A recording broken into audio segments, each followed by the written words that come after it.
میرا نام ہانیہ ہے، میری عمر 18 سال ہے، ہم 2 بہن بھائی ہیں۔ میرا بھائی اسکول میں پڑھتا تھا اور میں کالج میں پڑھتی تھی۔ میں جوان ہو رہی تھی، میرے جسم میں تبدیلیاں رونما ہو رہی تھی، میرا اگلا سامان بہت تیزی سے بڑا ہو رہا تھا اور نیچے کے بھی حالات بالکل ایسے ہی تھے۔ خیر کالج کے پہلے 2 ہفتے تو مجھے یہ سب کچھ بہت عجیب لگا، پھر کچھ دنوں بعد سب کچھ صحیح ہو گیا۔ خیر میں نے یہ سب کسی کو نہیں بتایا، نہ گھر میں اور نہ کالج میں کسی کے ساتھ اس بارے میں بات کی۔ میری دوستی کلاس کی شرارتی لڑکیوں کے ساتھ ہو چکی تھی، لیکن میں نے ان کو اس بارے میں کچھ بھی نہیں بتایا۔ آخر کار میں نے ہمت کی اور ان سے پوچھ لیا کہ یہ سب میرے ساتھ کیا ہو رہا ہے، تو وہ ہنس پڑی اور کہنے لگی، ارے بے وقوف، یہ تو سب کے ساتھ ہوتا ہے۔ میں نے کہا اچھا۔ میں نے پوچھا یہ کیوں ہوتا ہے؟ وہ کہنے لگی تمہیں نہیں پتہ؟ میں نے کہا مجھے نہیں پتہ، تم بتا دو۔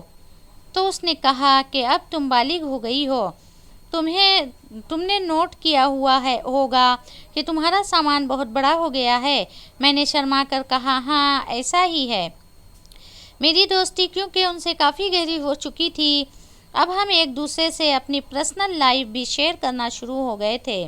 ایک دن کالج میں میری دوست عالیہ نے مجھ سے کہا کہ تم گندی فلمیں دیکھتی ہو، تو میں نے کہا نہیں، مجھے اس کے بارے میں نہیں پتہ۔ تو کہنے لگی آج تمہیں دکھاؤں گی۔ میں نے بھی کہا ٹھیک ہے۔ شام کو وہ میرے گھر آئی۔ اس نے میری ماما کو کہا آنٹی میں نے آسیہ کے ساتھ کالج کا کام کرنا ہے، تو میری امی نے اس کو میرے کمرے میں بھیج دیا۔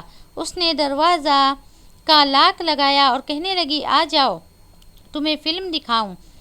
اس کے پاس بیٹھ گئی، اس نے موبائل پر گندی فلم چلائی۔ جیسے ہی فلم چلی تو میں حیران ہو گئی، کیونکہ فلم میں غیر اخلاقی چیزیں تھیں۔ میں نے اسے منع کیا کہ یہ کیا دکھا رہی ہو، تو وہ کہنے لگی ارے دیکھو تو صحیح، بہت مزہ آئے گا۔ ٹھیک 10 منٹ بعد واقعی مجھے مزہ آنا شروع ہو گیا۔ پھر اس نے مجھے بتایا کہ یہ سب کچھ کیا ہوتا ہے۔ اب مجھے یہ فلمیں دیکھنے کی عادت ہو گئی تھی اور میرے اندر خواہشات پیدا ہونی شروع ہو گئی تھی۔ عالیہ کا بوائے فرینڈ تھا، تو وہ ایک دوسرے کے ساتھ ہر ہفتے یہی سب کچھ، لیکن میرا کوئی بوائے فرینڈ نہیں تھا جو میرے ساتھ یہ سب کچھ۔ آہستہ آہستہ میں نے خود کو پرسکون کرنا شروع کر دیا، اپنی انگلیوں سے گنتی لگا کر پرسکون ہو جایا کرتی اور دل میں یہ خواہش ہوتی تھی کہ کب میں حقیقت میں یہ سب کچھ کروں۔ آخر کار کالج کا پہلا سال گزر گیا، ہمیں سردیوں کی چھٹی ہوئی۔ گھر پر فری تھی تو میں نے ارادہ کیا اپنے ماموں کے گھر کچھ دن گزارتی ہوں۔ میں نے امی جان سے اجازت لی اور اپنے ماموں کے گھر کے لیے روانہ ہو گئی۔ میرے ماموں ایک ڈاکٹر تھے، ان کے 3 بیٹے تھے، تینوں ہی مجھ سے عمر میں بڑے تھے۔ ماموں کے گھر پہنچی تو میری بہت مہمان نوازی ہوئی۔ مومانی میرے ساتھ رات گئے باتیں کرتی رہی۔ اگلے دن میں مومانی کے ساتھ بازار گئی، ہم نے سارا گھریلو سامان خریدا۔ پھر شام کو میں واپس آ گئی، میں بہت تھک چکی تھی۔ شام کو کھانا کھانے کے بعد میں اپنے کمرے میں چلی گئی۔ رات کے 12 بجے مجھے فلم دیکھنے کی طلب ہوئی، تو میں نے چپکے سے اپنا فون نکالا اور ویڈیو دیکھنا شروع ہو گئی۔ میرے ماموں کا بیٹا اکرم وہ بھی جاگ رہا تھا۔ اس نے کھڑکی سے مجھے دیکھ لیا تو اس نے کہا تم کیا کر رہی ہو؟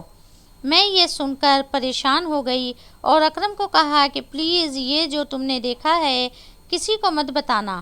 اکرم نے مجھے کہا ٹھیک ہے میں نہیں بتاؤں گا، لیکن اس کے بدلے مجھے بھی کچھ چاہیے۔ میں نے کہا تمہیں جو چاہیے لے لینا، پلیز کسی کو بتانا مت۔ اب اکرم اپنے کمرے میں چلا گیا اور میں سو گئی۔ صبح خوف میں اٹھی، مجھے شک تھا کہ اکرم گھر والوں کو بتا دے گا، لیکن اس نے ایسا کچھ نہیں کیا اور میرا مان رکھ لیا۔